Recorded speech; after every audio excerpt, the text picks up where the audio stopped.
Hello, Bookstew viewers and listeners. I'm alone in the studio today, but I'm going to be bringing you a visit from a very exciting author. You have met her before if you've been watching.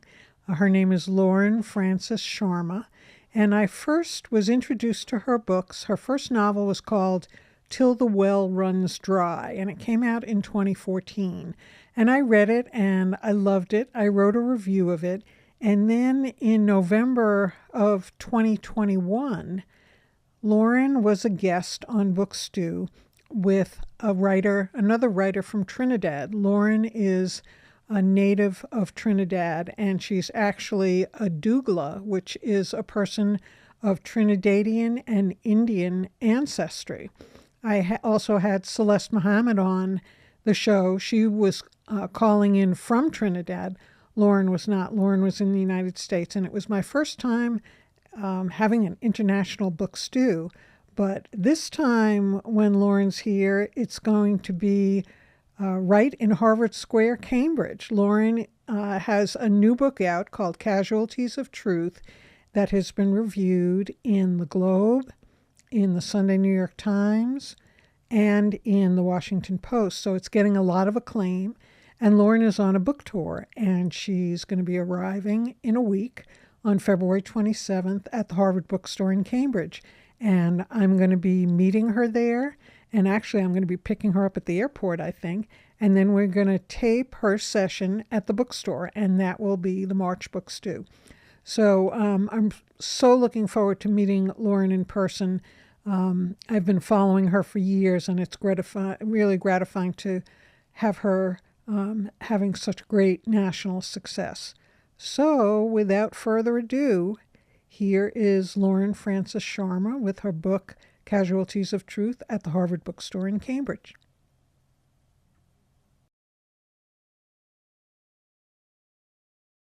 Hello, everyone. Thanks for being here.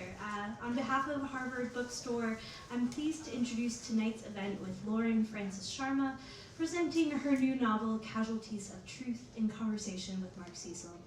Before we get started, I'd like to invite you to visit us online and sign up for our weekly emails newsletter to learn more about our event series. We host over 300 events a year, and in March we have some fantastic authors joining us, including Layla Lalami, Roxanne Gay, Young Pueblo, and Karen Russell, to name just a few. You can learn more about all of these events at harvard.com/events. Now I'm pleased to introduce tonight's guests. Lauren Francis-Sharma is the author of Casualties of Truth, Book of the Little Axe, which was a finalist for the Hurston Wright Legacy Award, and the critically acclaimed novel Till the Well Runs Dry. She was a MacDougall Fellow and is the Assistant Director of Breadloaf Writers Conference at Middlebury College. She lives near Washington, D.C. Mark Cecil is an author, journalist, and host of the Thoughtful Bro podcast, where he conducts interviews with an eclectic roster of award-winning and best-selling storytellers. Formerly a journalist for Reuters, he has also written for LitHub, Writers Digest, and WBUR's Cognoscenti, among others. His work has also been featured on NPR, The Creative Independent, The Washington Post, and more. He's the head of strategy for A Mighty Blaze, has taught writing at Grub Street and UCLA, and his debut novel is Bunyan and Henry, which is also available for purchase at the registers in the next room. Tonight we'll hear about Lauren Francis-Sharma's latest book, Casualties of Truth, a propulsive literary novel with the sharp edge of a thriller about the abuses of history and the costs of revenge. Prudence Wright seems to have it all, living a comfortable life in DC, but when a man from her past reappears, Prudence is transported back to the formative months she spent as a law student in South Africa in 1996. And the reason behind his reappearance will force Prudence to re-examine her most deeply held beliefs. The San Francisco Chronicle described Casualties of Truth as riveting, a gripping story which is difficult to put down and brings forgotten histories vividly to life, and a review in the Boston Globe called the book piercing and provocative, saying the novel is underpinned by fierce and intelligent engagement with thorny questions, but also fueled by artful suspense. Francis-Sharma pushes her characters to the edge where they must confront the moral costs of their darkest desires. Please join me in welcoming Lauren Francis-Sharma and Mark Cecil. Thank you. Thank you. Thanks everybody for coming out on a kind of blustery night. Lauren, so good to be here. This is the first time I ever met Lauren. We have a common friend, but they thought we would make a great pairing, so we'll see. I'm excited. I think they might be right. I love this book. I finished it about 180 minutes ago. So I'm fresh off the roller coaster ride, and it is quite a ride. The New York Times said this was a brutal history lesson in the guise of a thriller. And I think one of the things I wanted to talk to you so much about today is just kind of the way that you dealt those thriller cards. I mean, you really did combine just savage, kind of almost unimaginable chapters in history with bang, bang, bang, bang. It's such excitement. I thought it was kind of a wonderful blend. But for those who maybe haven't read the book yet, Lauren, why don't we just start off and just kind of give them a thumbnail sketch? Yeah, as Lila mentioned, Prudence Wright is sort of a retired consultant. One night she goes to dinner with her husband, and she thinks it's going to be sort of a regular meet and greet with a new colleague, and look who shows up but an old frenemy, I think. So much more than that. So much more than that. She has a very interesting past with the man who's the new IT consultant at her husband's firm. And as she's sitting there, she realizes that he could reveal things that she wants to forget and that she also wants her husband not to know. And he also, he's got a real agenda as well. He does. It's not just revealing, there's an ask, and the ask is big. So obviously this book is about South Africa, and it's well known. You've talked about this book. This book has gotten amazing reviews, and every review talks about this, about how you spent time in South Africa. So just, I think, to lay the groundwork here, talk about when you went there and what it meant to you. You said it was an important time that changed you. Yeah, I was there in 1996. I was a third-year law student working with a law firm. We were actually helping ANC, African National Congress, activists apply for amnesty. The Truth and Reconciliation Commission had set up the amnesty hearings at this point, and people were sort of applying for it, hoping that they would actually be sort of recused from crimes that they had committed. And this is on both sides, both resistors and people who'd worked for the government. And I was working one day, and my boss said, "Hey, why don't you go to the hearings and figure out kind of what this is all about?" And I went in naively thinking, okay, well, this is going to be cute. Before I knew it, I was in the middle of probably the most horrific testimony I'd ever heard. And I left there thinking to myself, I am probably never going to hear anything quite like this again. One of the, and I put this in the book, but one of the cases that one of the security agents talked about was about 8 young boys who were tricked into getting on a bus by a black double agent, and he told them that they were going to go fight the resistance fight. They didn't tell their parents, and they got on this bus, and they took them to a safe house. And the boys were poisoned and tortured, put on the bus, blown up, thrown off a cliff. And we're talking 12 to 18 years old here. So, and their parents never knew what had happened to them. And I was sitting there watching their mothers learn for the first time what had happened to their children. And I left there completely changed by that experience. And who was giving the testimony? Like, who's talking? One of the people who had murdered them. Wow. Yeah. And we're going to get into this a little bit more, but just so people understand the Truth and Reconciliation Commission, like sort of why did it exist? It was run by Desmond Tutu and Nelson Mandela, but like, why did that exist? Yeah, the goal of the TRC was really to sort of help heal the country and move it forward. So they knew that they couldn't get the evidence necessary to prosecute everyone who had done something bad in the 50 years of sort of the National Party and apartheid, the apartheid government. So the thinking was that if we could get people to sort of come to us, confess, tell us the truth, we could just allow them to have amnesty and move forward. But the point was not necessarily to free them from prosecution. The point was to actually heal the country with the truth, because so much had never been revealed. Many of the stories that I heard were being heard for the very first time. People were learning about their husbands and their wives who had been kidnapped and murdered and tortured, things that had been covered by the media, or I should say covered by the government, using the media to cover them. It was revelatory on some level, and the people, even the people who'd actually knew about what had happened during apartheid, they lived through it, were still stunned by the extent and the machinery of the government. One of the most interesting things that I realized, and this is what really left me shaken, was there was a meeting once a month on a Monday in Pretoria, and this was the heart of the government seat. And they would get together and they would list out all the agitators who were sort of, making people uprise a little bit. So, and the list wasn't just to keep an eye on them. The list was to eliminate them. It was a kill list. And people were routinely killed by the government after they were put on this list. And I'm not just talking about adults. As I mentioned before, there could be kids who were just passing out flyers, who were, pushing boycott movements. They would be put on the list too. It was devastating. And so at that point, this is when you were there in the 90s, you were in law school. I mean, did you know then that you, A, wanted to be a writer at all, and B, wanted to somehow write about this? No. Yeah. I had a paper due for my law school professor, who sort of signed off for my trip to be an intern, and I wrote the paper when I came back. And I had these notebooks, about 5 legal pads. I shouldn't even call them notebooks. They were legal pads.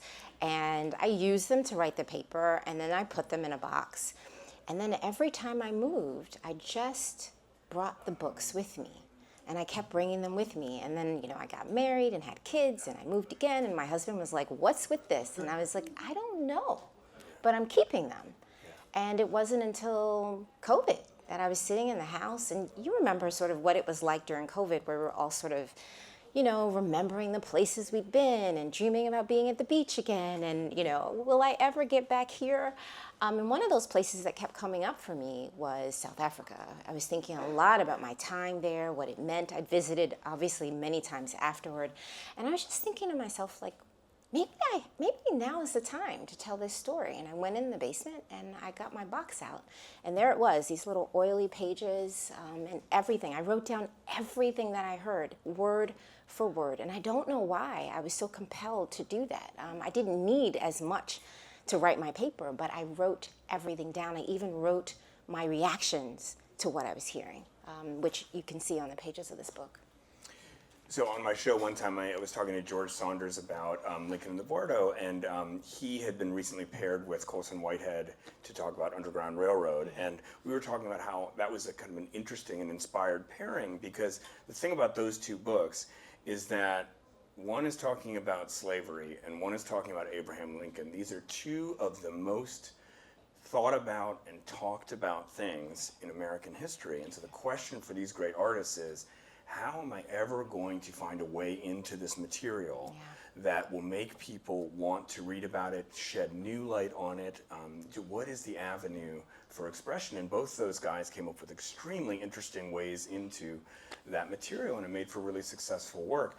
I think, using a thriller and using a contemporary, kind of split contemporary and flashback setting is something that worked for you, but I would imagine there was some kind of process figuring out how to get into this material, and particularly how are you going to get into this material and make an American audience want to read about it? Yeah, it's such a good question. I thought a lot about that. First of all, it was really scary because I felt like I didn't have a right to tell a South African story. So I knew I had to sort of enter the story from an American's perspective. And so thinking about it, I thought, okay, if I make my protagonist similar to me, positioned in the same way, sort of an outsider just looking in, seeing the parallels between her country, her home country, the United States, and what's happening in South Africa, then maybe I'd have an entry point. But, and I've been talking about this story, or these stories, for a really long time. I came back home and I would tell people, oh, I was at the amnesty hearings, and very often they would put the hand up. They would recoil, a little too much for the cocktail party.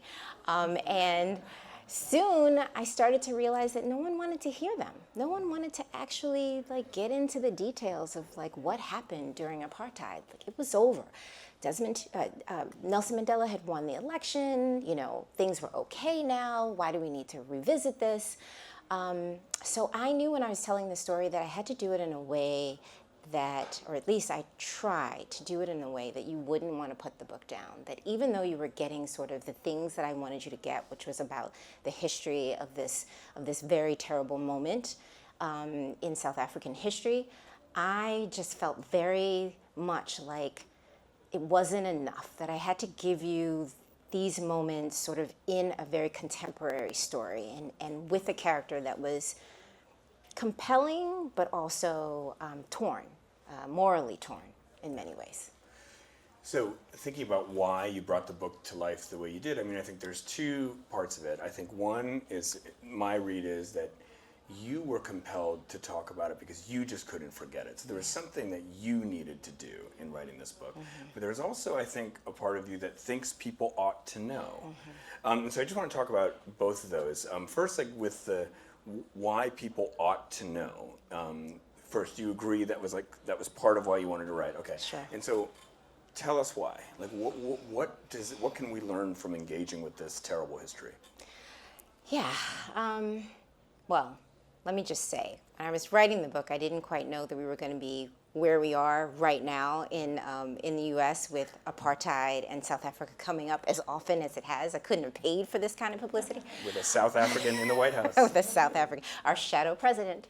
But, I feel very much like there's so much to glean here.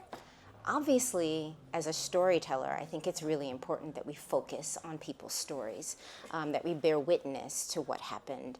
But just on a political level, the National Party was a very fringe right party. They won in an election that shocked South Africa. Now, of course, they were suppressing the votes of people of color, but even the white conservatives who were in South Africa were shocked when they woke up that morning and realized that this party... Sorry, this is back in 1950? This is 1948. 1948. Okay. So they woke up, they were really surprised that this platform of separateness was now going to be sort of, their new country.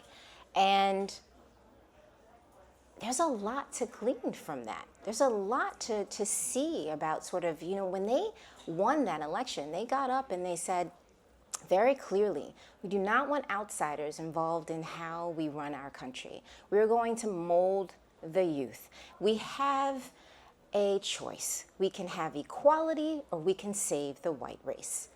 Very, very clearly, they laid it out for them. They laid it out for all of their citizens, what was going to happen. And no one thought they were going to be in power for 50 years, but they were in power for 50 years. And there's something a little frightening about that, and something a little telling, too, for us to look at. So you've looked at it. What do you take from it?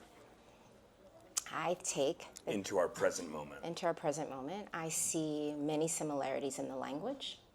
I see Elon Musk saying some of the very same things that the apartheid government said, trying to enact many of the same things, and I think he's fine-tuning it.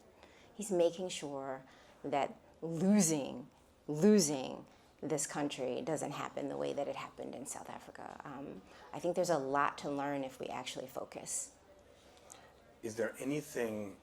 It was so terrible, so many things that happened, and we'll get into a little bit of the Truth and Reconciliation Commission in a second, but is there anything positive? What I mean is look, it's, the amount of negative that we can say is infinite, but is there something that you take from the story of South Africa and looking at our present moment and think, well, there's some light that you learned about?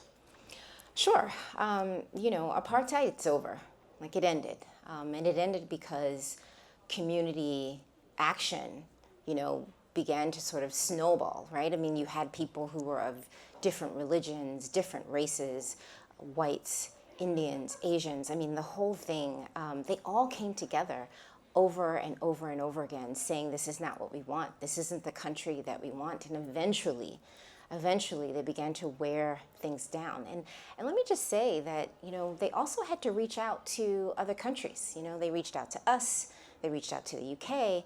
We said no many times at first, right? I mean, there were decades of us saying no. But people here, community activists here, began to put pressure on our government here to help the South Africans who were sort of begging us to give the country pain so that eventually they would throw their hands up. When you see what is happening with our neighbors to the north in Canada and how they're reacting to sort of what's happening in this country, and they're saying, we're not going to support this, you can see how we are probably going to need other countries, other people. We're going to need more community activism, and therein lies hope for me. I love it. Let's talk about your reason for writing this. I mean, it stuck with you for so long, so much that you're bringing it up at these parties that you go to. You bring these notebooks every house you go to. They're just sitting there, and you cannot let this story go. And I mean, understandably so. I'm just wondering, having written the book now, do you feel like there is a burden off you? Do you feel like, not that you would stop talking about it now, but like that you've gotten it out of you in a way that's satisfying to you in some way? I think so. I think I was carrying it. And I didn't realize how much I was carrying it until I actually started writing this book and began to realize that I'd been really, really affected by it. When they were testifying, there were so many people in tears, and I was one of them. We were doubled over in pain listening to people talk about children, talk about the loss of their loved ones. I don't think I ever got over it. And as I was reading the pages that I'd written, I was even more stunned reading it. Oh, did I really sit through this? Did I really live through this? So writing it, I don't know if cathartic is the word. Definitely not cathartic, but it was an unburdening, perhaps. And I also really just felt like it was important, if I was bearing witness, to give the readers an opportunity to bear witness to, because I think those people deserve that. I know the book has just come out, but have you heard from anybody from South Africa, or anybody who has similar stories or has had similar experiences? No, not yet. Yeah, I'm scared. Okay, I'm sure. I mean, it's so well done. I'm sure the response will be positive. But I want to talk a little bit about the Truth and Reconciliation Commission and how it relates to the idea of justice, because justice is at the heart. Excuse me. Justice is at the heart of this book, and the question of, the Truth and Reconciliation Commission, what they did was they said, we'd rather just have everybody come forward and say the truth so we can know what happened.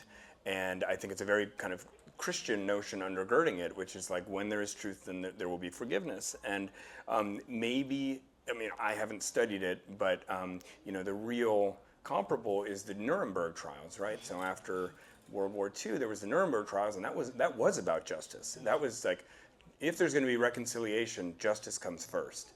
And I am curious, reading your book, I feel like I got what your take was on this. I think there's a lot of strong ideas about justice, but I don't want to speak first. I want to hear what you have to say. I mean, I guess specifically in regards to the Truth and Reconciliation Commission, the book is called Casualties of Truth. And the implication of that title is that when the truth is told, or one of the implications, when the truth is told, there is going to be a price to pay. And there are going to be people who are casualties, and things and states of mind that are casualties. There's a price for the truth. And I'm just wondering if you think, having looked at this so long, was it worth the price? Was this a success? I don't know. I've grappled with this for decades now. I left there thinking that perhaps it was a mistake, but I could also see, in going back over and over again, that in some ways they were able to pick up and move forward in ways that we haven't even been able to do. Doesn't mean that they're perfect at it. It just means that they have more honest conversations. The average South African feels like they can have more honest conversations. But I also left there knowing that there were people who testified over and over again saying, but you didn't come to me. But you didn't tell me what you had done. You didn't ask me for my forgiveness. You're only doing this so that you can be free from prosecution. I cannot forgive you. Even if they understood, and this is the interesting part to me, is that they understood that as an act of being in community with other South Africans, they had to allow this thing to take place. They had to allow their voices to be suppressed just a bit. But there were moments where it would creep up and they would say, me, my individual self, my children, my family, I cannot forgive you. And I think there's a lot of power in that, but there's a lot of ways that it unsettles me. Was there justice? Collectively, perhaps, but maybe not individually. Yeah, I mean, this idea of restorative justice, right? I think it's a really interesting idea. The idea that, like, instead of, a third party giving somebody a prison sentence, let's just put the victim and the criminal together and have them work out a kind of justice that sort of seems fair to them. But what you're saying is, like, that is not really what's going on here. It was more just like, I'm going to say I killed those people and now I'm free, right? Whoop, and then I'm gone. Yeah, and that's what it felt like. I mean, there were people who, you'd be at the mall in the suburbs of Johannesburg and you'd be walking in the same pathway as the person who'd murdered your family member. Damn. And, and it's, how does that feel? What do you want to do at that moment? And I think I'm grappling with that very thing in these pages, is what would you do? How would you react if this were you, if this was the thing that you were confronted with? Yes, and I think, reading this book, I feel that, again, like, this is not a message book, this is a character-driven book, but I could not help but feel that this book was, this might sound strong, but a condemnation of the Truth and Reconciliation Commission. It seemed like the characters in this book, without giving anything away, because there's so many great twists and the characters are revealed in this wonderful way where you think you know the character and then there's one more card dealt and you're like, so that's it, now I know what it's about. And then it's like, there's another card dealt and you're like, oh, so now I understand. And then there's another card dealt and you're like, that's what it is. It's like, there's just so many different layers to these characters and what they want, and you finally in the end understand their motivation. But I would just say, without spoiling anything, that the ending is not a neat ending, and not a neat emotional ending, not a neat ending in any sense. And I think part of that, to me, felt like these characters are driven by a thirst for justice.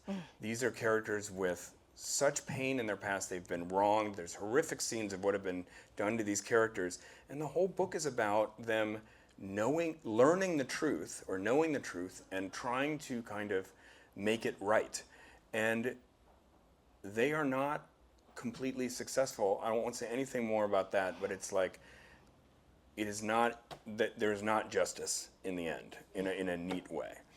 And that, to me, is Casualties of Truth. It's like the truth came out, and it almost made it worse, because now there's all this injustice that you know about that's in the air. Far be it from me to criticize Mandela or Tutu. I mean, what they were dealing with is so immense. I mean, I'm not trying to do that, but I'm just saying, like, what I see in this book is a feeling that, like, truth is not enough and justice is what you need. Yeah, I think that there are going to be people who feel that way. I think my characters certainly feel that way. I don't know if everybody in South Africa feels that way, right? I feel like I wanted to focus in on the quiet voices, the ones who are in their homes saying, I don't like this, I want more. I think that at the end of this book, you mentioned it was messy, it doesn't wrap up well. And I don't know if you can live in a society that's as violent as the one that we live in, that's as violent as the one that South Africans had lived in, and have it wrapped up neatly. That doesn't exist. And I wanted to leave the reader with the idea that that will never exist if we don't change the way that we think about each other, about the world, if we don't reach for something better and greater than hate. Yeah, and I mean, there's a saying I was thinking of a lot during this that I can't remember where this saying is from, but it's the axe doesn't remember the tree, but the tree remembers the axe. Mm-hmm. I mean, that was just kind of all over the stories of these characters. But I would just say that, like, the book is also set in Washington, D.C., and there's this kind of, sort of black power couple. I mean, they live in this wonderful house, and like they're just well known, well respected, wealthy, but they are going through a number of extremely complex situations with racism, at just from everything to like kind of a small microaggression to things that are like much bigger than that. And I felt like there was sort of a kind of scale, or a kind of like just such a swath of like, here's something that we would experience in America now, but like, it's sort of akin to this thing that's a little bit more serious, and all the way back to the most serious things. And there's a situation of sexual assault in here, and I just think that the book is not just about what happens when a victim is not given justice and a truth is not told in South Africa. These same ideas were at work in these very contemporary situations. Yeah, I think that's true. I think also the thread is the destabilization, right? And I mentioned this before, but when you live in the kind of society that we live in, you can be destabilized at any minute, and if you're a woman, you can be destabilized walking down the street and someone grabs you. If you are a Black person, you can be destabilized at your kid's school when someone says something to your child that you think you've put them in a protected environment. Destabilization, I think, is all throughout this book, and I really wanted to grapple with that. What is this idea of being safe? What is this idea of having both feet planted on the ground when you live in a place where the isms are so present?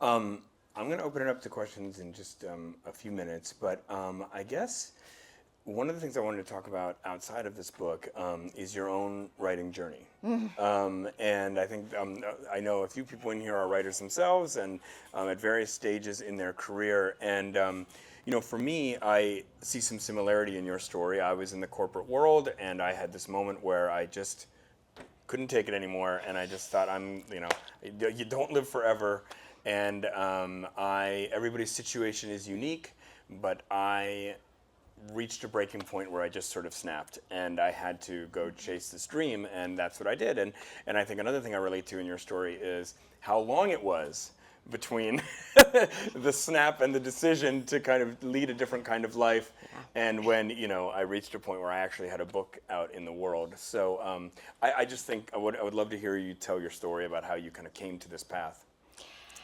Yeah, I'd like if that was my story, because that sounds like more agency.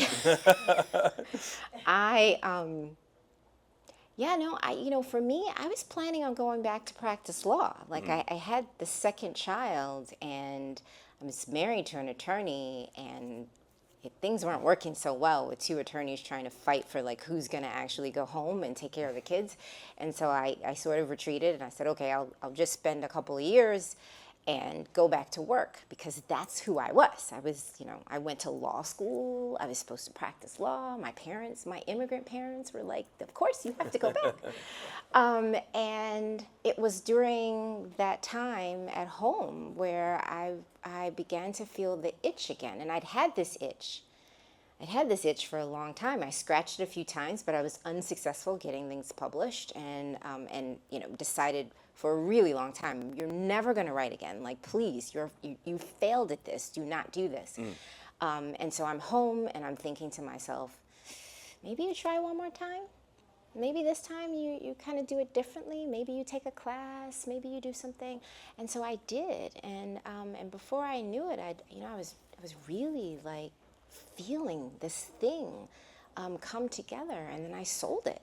And then I was like, ooh, maybe I won't go back to work. But you were still working full time. No. I was staying home with the kids. Staying home, right? For Okay. the 2 years. For 2 Okay. years. I was planning on 2 years. And when I sold the book, I was like, well, maybe one more year. Yeah. Maybe one more year. And I haven't been back since. So.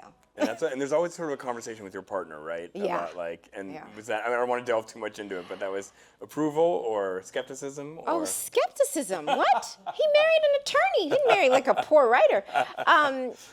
I think that I think he always knew that this was something I wanted to do, but I didn't think he really thought it was going to happen. I remember when the call came that the book had sold. We were on vacation, and his mouth trapped open. He was like, "What? You actually did this thing?" I mean, I believed in you the whole time. I believed in you the whole time. That's exactly what his face looked like. But I think it was sort of stunning. And then there was this shift. Like how do you go from sort of being a full-time working lawyer to trying to do this creative thing? Yeah. And I didn't call myself a writer until my second book. Until after my second book, people would say, "Oh, you're a writer now." "Oh, really?" I'm sort of a writer and a lawyer. Even if I wasn't practicing still, it still felt like a huge part of my identity. I work at Breadloaf. I'm the assistant director at Breadloaf, and I think it wasn't really until I got that job that I started to see myself as more of a writer. And that's all, I think mostly because I could see other writers claiming it, and it gave me sort of the courage to do it. And just looking at the 3 books you have out, I mean, your Caribbean heritage plays a part in all of them. Is there a thing that you would say, like, how would you kind of summarize, who you are as a writer? Like, what's important to you? What are the threads that you see going through all the books? Yeah, I really think of myself as someone who is I think of myself as a global citizen. I think for me, I'm always drawing threads between different cultures, different places. I see so much in the world that's more alike than different, and I bring that to light in every one of my books. These moments of sort of connection, and if I'm not doing that, I don't know if I should be writing. Like, that's really important for me. Just imagine that there's an ideal reader for this book who's just picking up everything you're putting down, like receiving the book in just the way you had wished it would be received in your wildest dreams. And then imagine this ideal reader finishes the book, they close it, they put it in their lap, they look out the window. Tell us in a phrase or even a single word, if you can, how does that reader feel? I think they feel informed. I think they feel like they've learned a part of history that maybe they hadn't known before, that they see something new that they can take with them. And I also hope that they go and tell their friends. Buy this book. Yeah. All right, we've got our marching orders. All right, thank you, Lauren. Thank you, Mark. Congratulations. Thank you, everybody. Such a great conversation. I can't wait to read this book. And there are copies in the next room, so please pick up a copy and you can get it signed right here at this table. Thanks, everybody. Thank you.